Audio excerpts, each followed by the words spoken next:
मित्रों नमस्कार।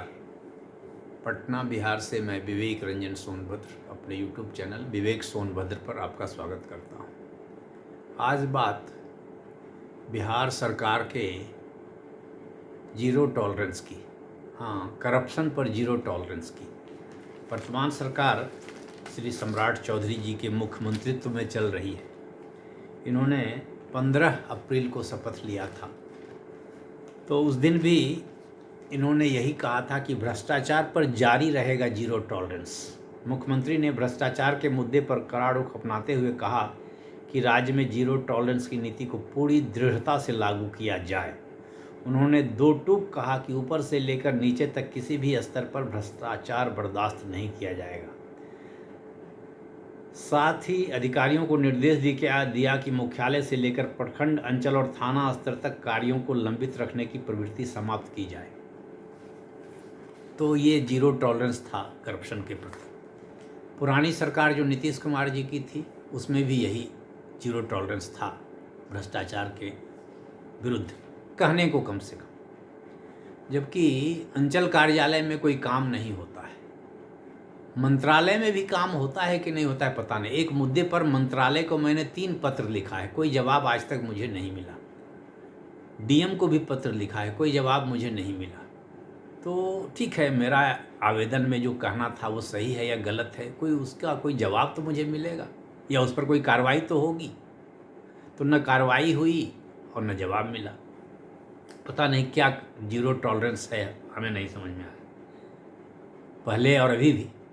और अगर जीरो टॉलरेंस था तो बच्चा राय का एक मामला आया था जिसमें कोई उनके स्कूल से टॉपर हो गई थी और उसको कुछ भी आता जाता नहीं था। उसमें ईडी ने कार्रवाई की, तो ईडी के बाद जो कार्रवाई राज्य सरकार को करनी थी, क्या वह अंतिम मुकाम तक पहुंची? अगर भ्रष्टाचार के प्रति जीरो टॉलरेंस है तो बच्चा राय का मामला अंतिम मुकाम तक पहुंचा? मुझे तो कुछ पता नहीं, शायद पहुंचा हो। अगर पता चले तो ज़रा हमें भी बताइएगा। सिपाही भर्ती परीक्षा का बिहार में पेपर लीक हो गया, बहुत तरह का परीक्षा भी रद्द हो गई। पता चला कि कलकत्ता की सेल कंपनियों को, फर्जी कंपनियों को या सेल कंपनियों को प्रश्न पत्र छापने और उपलब्ध कराने का ठेका दे दिया गया। उस समय जो भर्ती आयोग के अध्यक्ष थे डीजीपी साहब, उन्होंने रिजाइन भी कर दिया। फिर उनकी सेवा फिर से बहाल की गई, दूसरे जगह सेवा ली गई। बहुत तरह की बातें अखबार में आई कि उनकी भूमिका की भी जांच होगी। तो क्या आज तक जांच वो हुई, पूरी हुई जांच? तो फिर कैसा जीरो टॉलरेंस भ्रष्टाचार के प्रति? जब पेपर लीक इतने बिहार में हुए, संजय मुखिया का साम्राज्य जिस बिहार में चलता रहा पेपर लीक के लिए, आज तक अभी तक कोई कार्रवाई नहीं हुई है उस पर। ठीक है, सीबीआई अब मुद्दे को जांच कर रही है जब से नीट का पेपर लीक हुआ, जबकि उसके पहले ही वो कई बार पेपर लीक करा चुका था। इधर आकर के गिरफ्तारी हुई है, फिर जमानत हो गई थी, पता नहीं फिर वो जेल गए, उन पर चार्जशीट हुई कि नहीं हुई पता नहीं।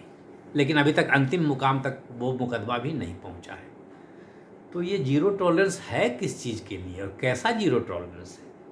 रेसूश्री का मामला 2 साल से उछल रहा है। ईडी को रेसूश्री के पीछे पड़े हुए 1 साल से ज़्यादा हो गया। तारनी दास वगैरह के यहाँ 1 साल पहले सर्च हुआ था, 1 साल से ज़्यादा पहले। अब इधर जाकर के सरकार की नींद खुली है, कुछ कर रही है, लगता है कि कुछ करना चाह रही है सरकार। अभी भी स्पष्ट मंशा क्लियर नहीं हुई है।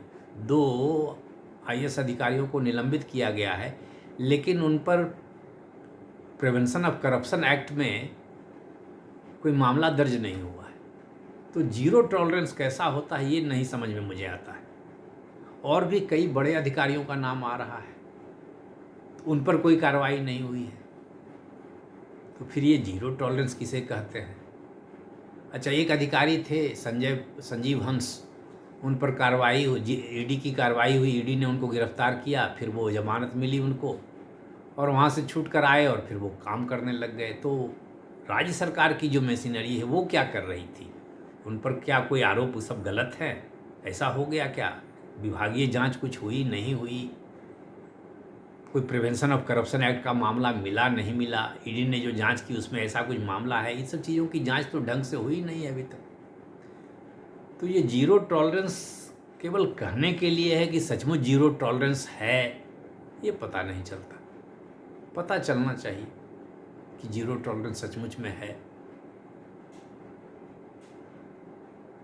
मैं डीएम को पत्र लिखा हूँ, मंत्री जी को 3 पत्र लिखा हूँ, कोई कार्रवाई नहीं, कोई जवाब नहीं। सूचना मांगने पर सूचना नहीं दी जाती है। अपील करने पर बोला जाता है कि आपके आवेदन को सूचना अधिकारी को भेज दिया गया है, अब आप इस पर कुछ मत पूछिए। तो ये पता नहीं कैसा सिस्टम है और लोग बोलते हैं जीरो टॉलरेंस। तो देखिए, इंतज़ार कीजिए, हो सकता है जीरो टॉलरेंस हो जाए, सरकार लगी हुई हो, बच्चा राय के मामले में भी कुछ होगा, अंतिम फैसला आएगा कि हाँ सब ठीक है, कोई गलती नहीं हुई है, या गलती हुई है तो सज़ा मिलेगी। पुलिस भर्ती घोटाला में भी ऐसा निर्णय आएगा, ऐसी उम्मीद की जाती है कि सब सही है, या अगर सही नहीं है तो दोषी को दंड मिलेगा। और रेसूश्री के मामले में भी ऐसा कुछ होना चाहिए कि हाँ कोई दोषी नहीं है, और अगर दोषी है तो सज़ा मिलेगी। ये अंतिम मुकाम तक पहुँचे, जल्द पहुँचे। वर्षों वर्षों चल रहा है ये सब मामला, तो लगता नहीं है कि भ्रष्टाचार के प्रति जीरो टॉलरेंस है, अपराध के प्रति जीरो टॉलरेंस है। ऐसा मेरा मानना है, व्यक्तिगत मानना है। मैं जो समझता हूँ, मेरा जो अपना अनुभव, उसी आधार पर यह मैं कह रहा हूँ। अब सच्चाई क्या है, अगर आप लोग कुछ जानते हो तो मुझे भी बताइएगा।